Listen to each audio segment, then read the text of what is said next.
experiencing homelessness. And that's what today's gathering here is to talk about.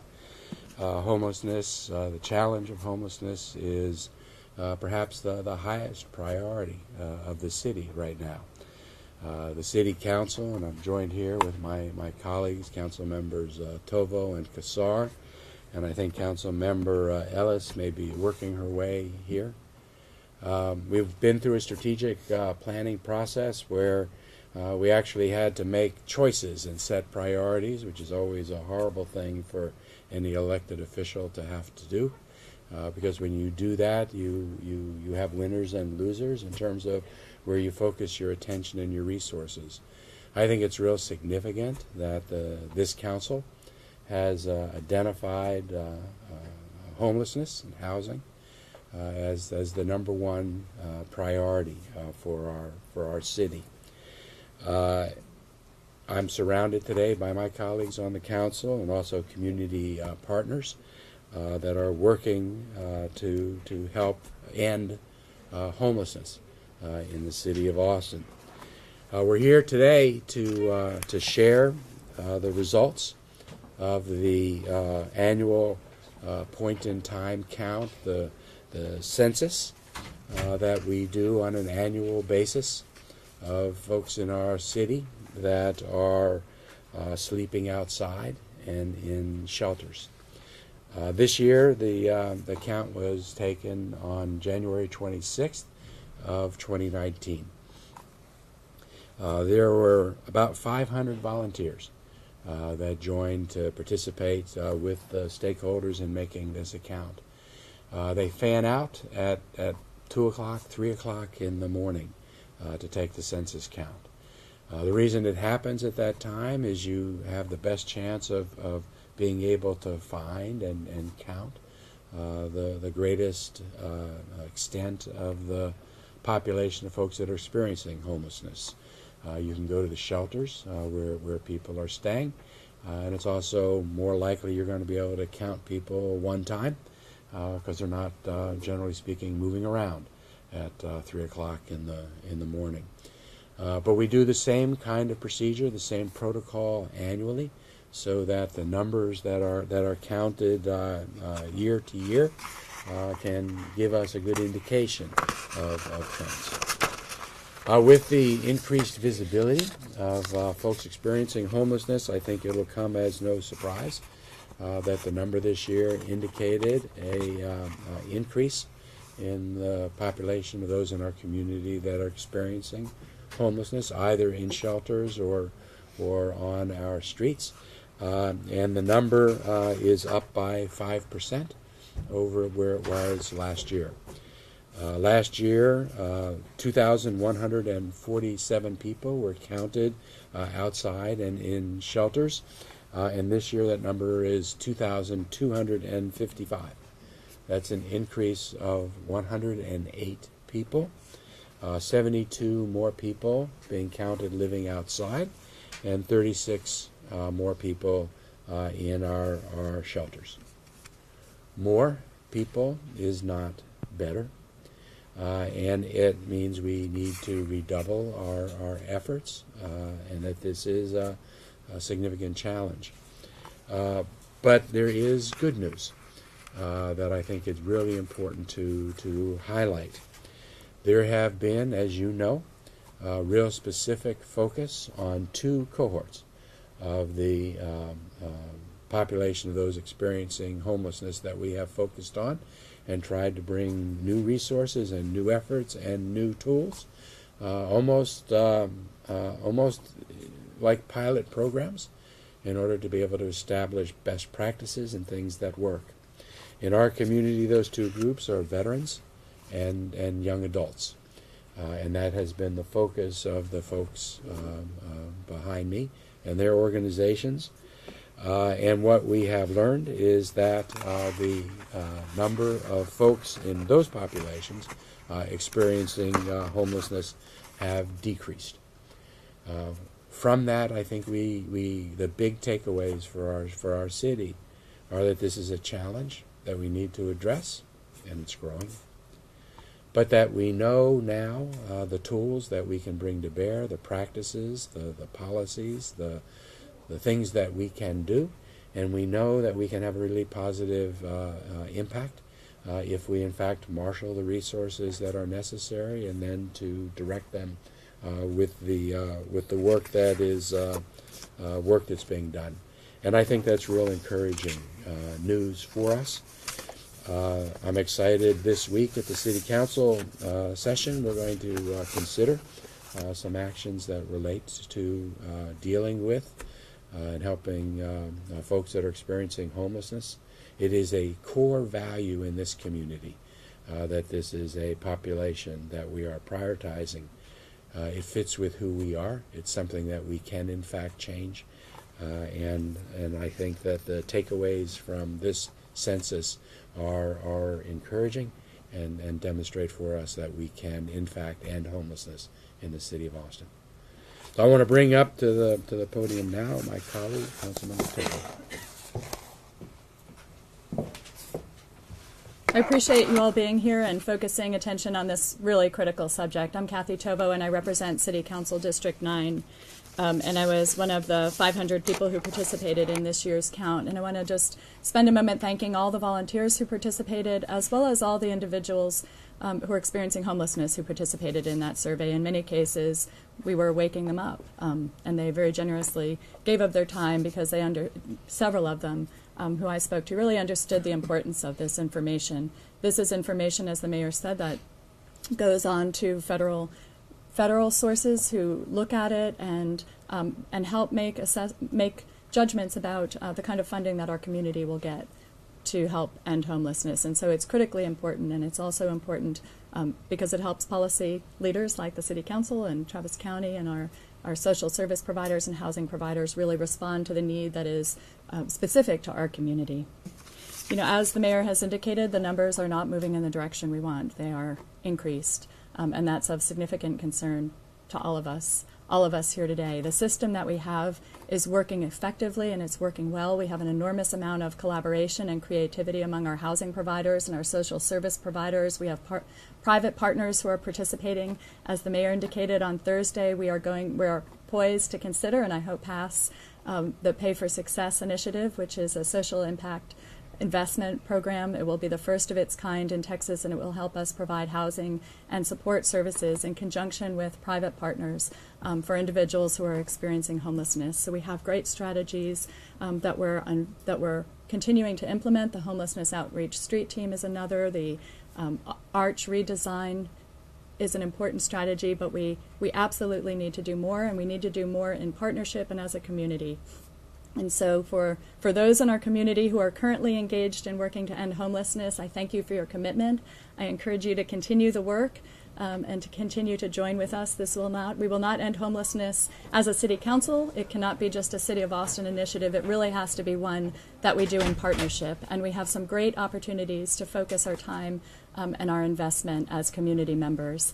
Behind me are representatives from the Salvation Army. They are getting ready to open a fabulous new facility out at Tannehill. It is going to provide emergency shelter, much needed emergency shelter for families in our community, and they are currently continuing to fundraise so that they can really use that facility to its fullest capacity. We have a great model at Community First Village, which continues to expand. So we have some very good, and that's just a couple of the really important developments that are going on here in the City of Austin. So I encourage you again to participate, to work together with our city and our nonprofit partners to work to end homelessness in this community. And I thank those of you who are behind me and those of you who are out in the community who are working every day on behalf of our most vulnerable neighbors.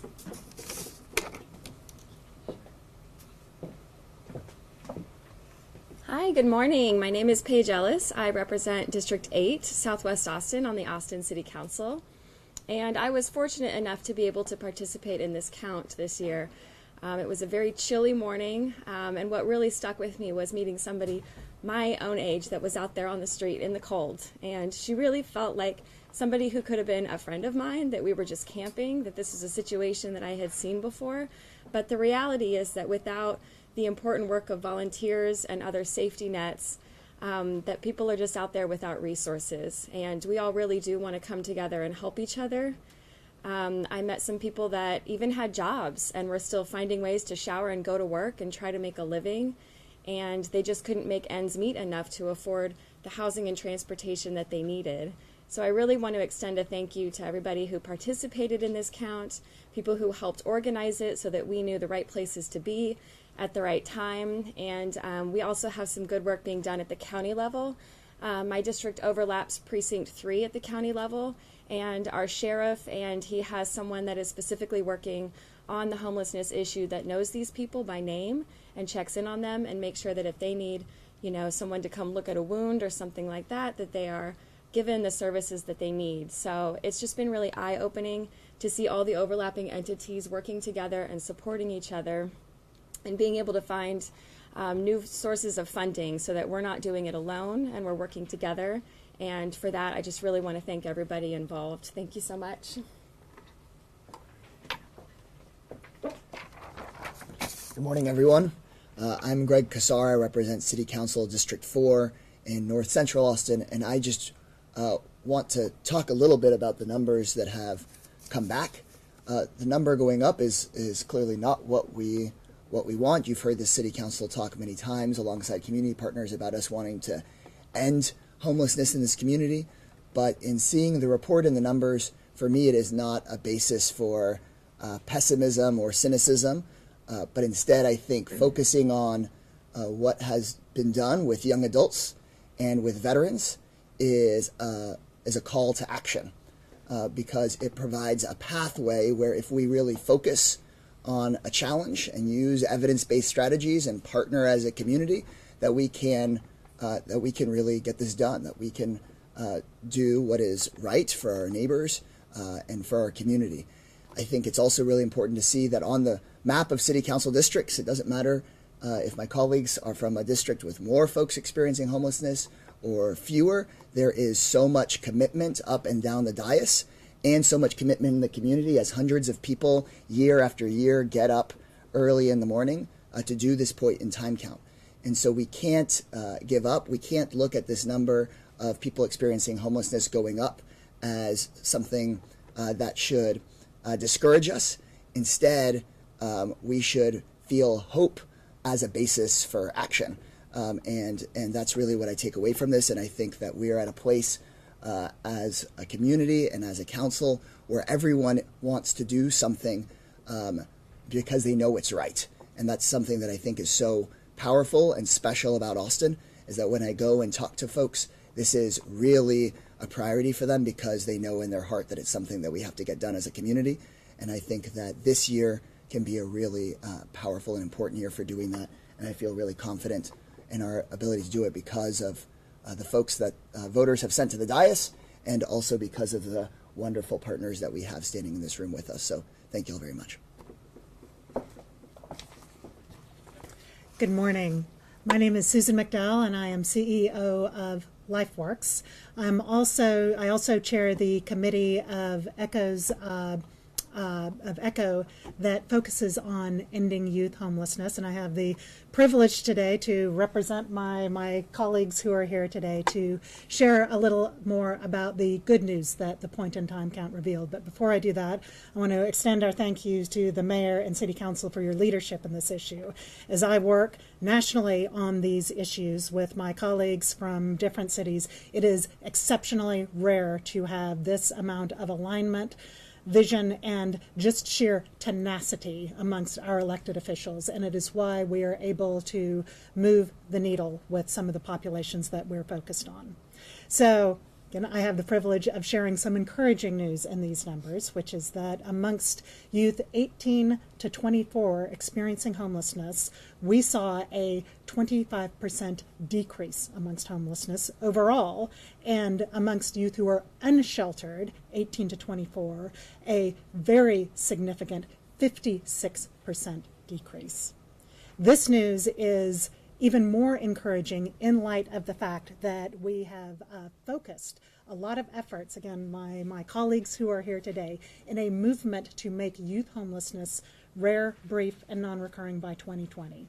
In 2016, on the heels of our city's success with veterans homelessness, numerous community organizations and leaders across the city banded together to form this movement focused on youth homelessness. So the City of Austin, the county, the school district, ECHO, Caritas of Austin, Safe Alliance, LifeWorks, Integral Care, Salvation Army, Front Steps, you name it, dozens of leaders and organizations in the community came together and said, hey, what did we learn from our successful efforts with veterans homelessness? How can we apply this to the youth population? One of our early successes was collaboratively bringing down $5.2 million in a very competitive HUD demonstration project that has allowed us to develop a community plan to end youth homelessness that was both approved by HUD and endorsed by Austin City Council as part of the larger, more comprehensive plan to end homelessness in Austin, and to put critical services on the ground last year that in the last 6 months have resulted in providing permanent housing to more than 70 youth in the community. So what we're seeing, what these numbers are telling us, is that what we are doing, this system we are building, is working. We have a lot of challenges in front of us, a lot of work and a lot of scaling to do, but this is telling us that working together we can be successful, and it has bolstered our confidence and our own tenacity that we will make youth homelessness rare, brief, and non-recurring by 2020, that we will likely be one of the first metropolitan areas to do this, and that the lessons we are learning in the youth sector that can then carry forward to addressing family homelessness and other forms of homelessness. So the takeaway is we're being successful in targeted areas, and we're learning from it. Thank you. We got a clap. I know.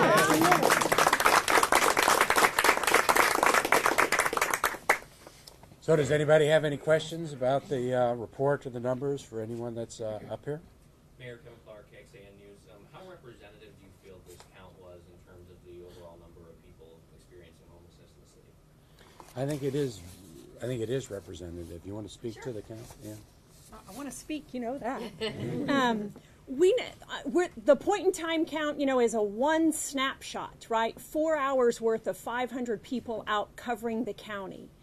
We know that over the course of the year, we assess about 7,500 people who are literally experiencing homelessness. So for what it is, I think Austin's doing a very thorough job. We've got a great team at ECHO that spends a lot of time studying counts, talking to outreach workers, knowing where to send the teams so that we try to find and talk to everybody we know is out there. One group that we know is probably underrepresented are families who aren't typically sleeping outside. We knock on windows of cars, but a lot of cars are hidden that a family might be in, or they might be doubled up with or tripled up with other families or in hotels, and we don't find them in that one night. So I think the takeaway, a little bit over 7,000 people intersect with the service providers over the course of a year. People move in and out of homelessness. But I think that the number, since the protocols followed every year, I think that the year-to-year number is significant, as well as what's happening on any given night. So the trend numbers, I think, are real significant. Yes? Betty Cross with CBS Austin. Wondering if we see a decline in veterans and in the youth, where are we seeing the numbers go up then? What population is impacting those numbers to get them rising? Is there any particular population that's rising? Or is it just generally?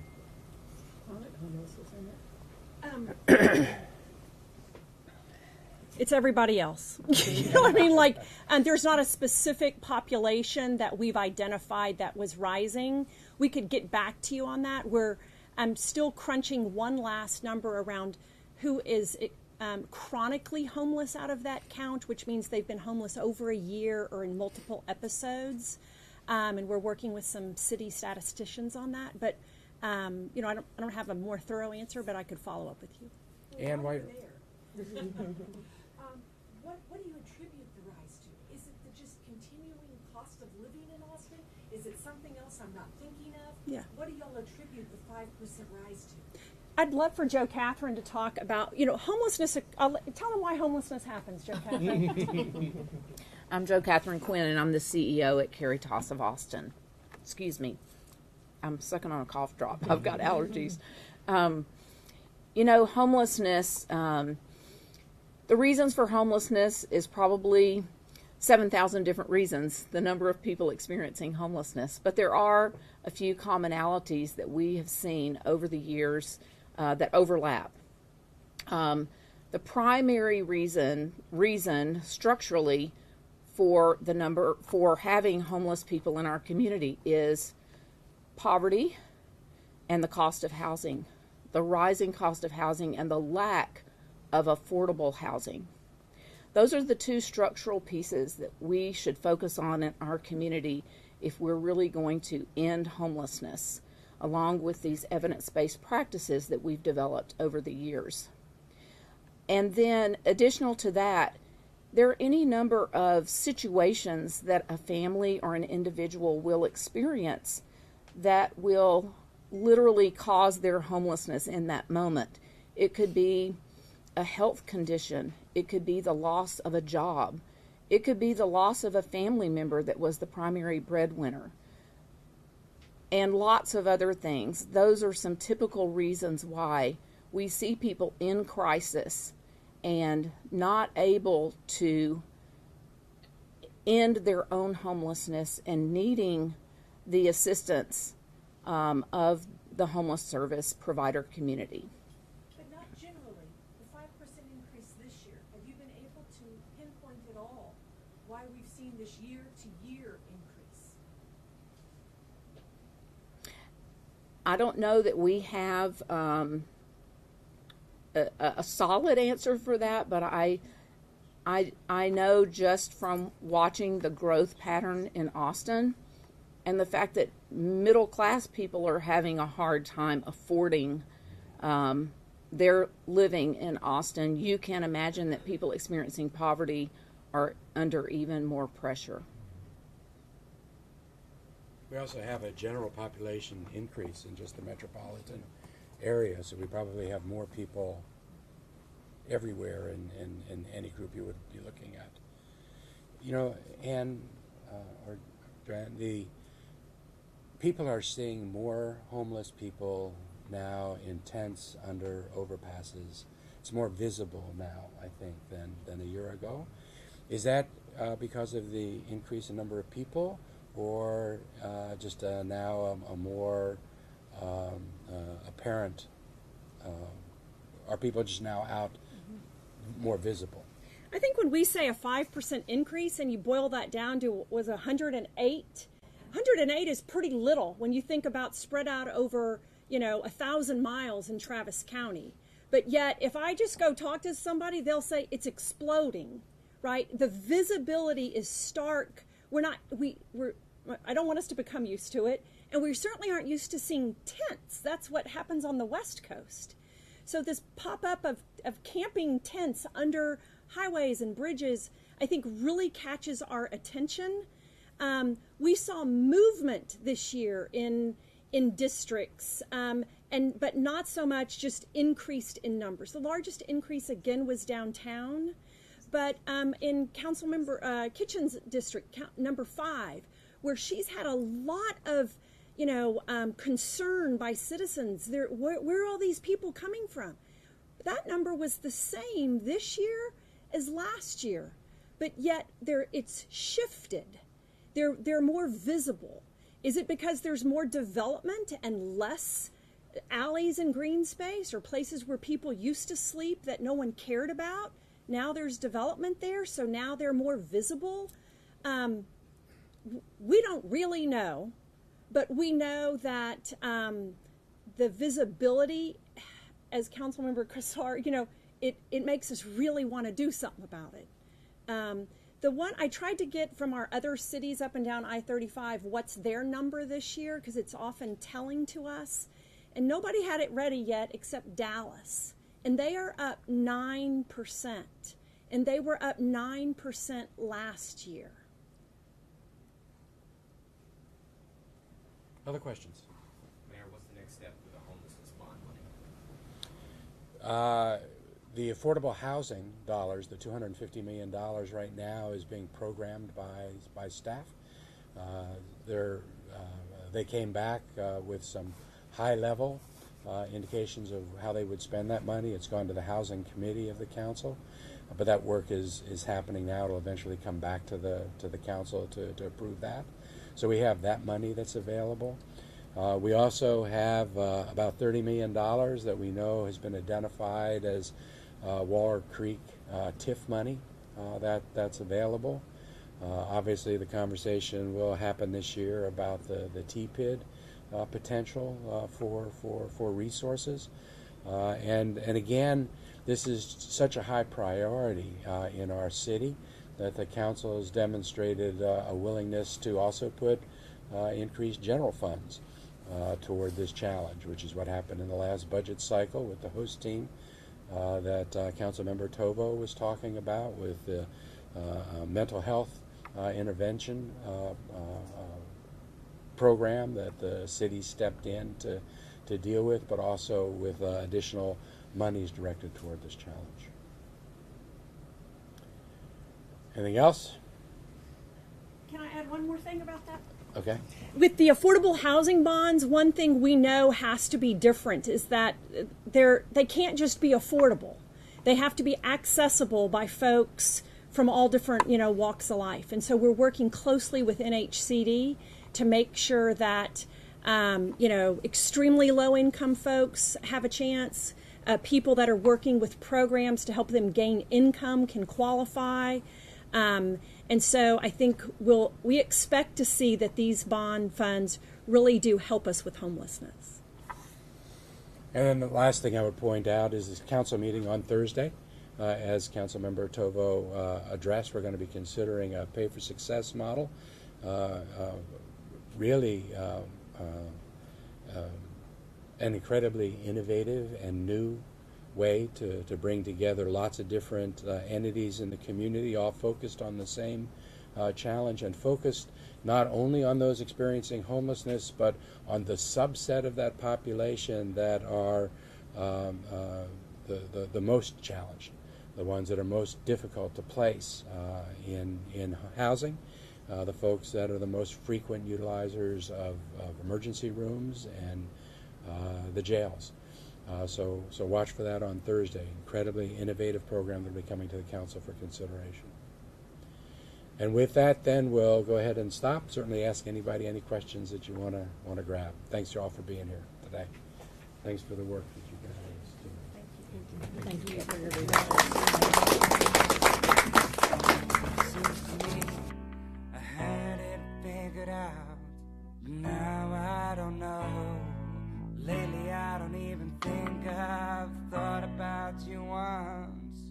I'm packing up my closet with everything I've done.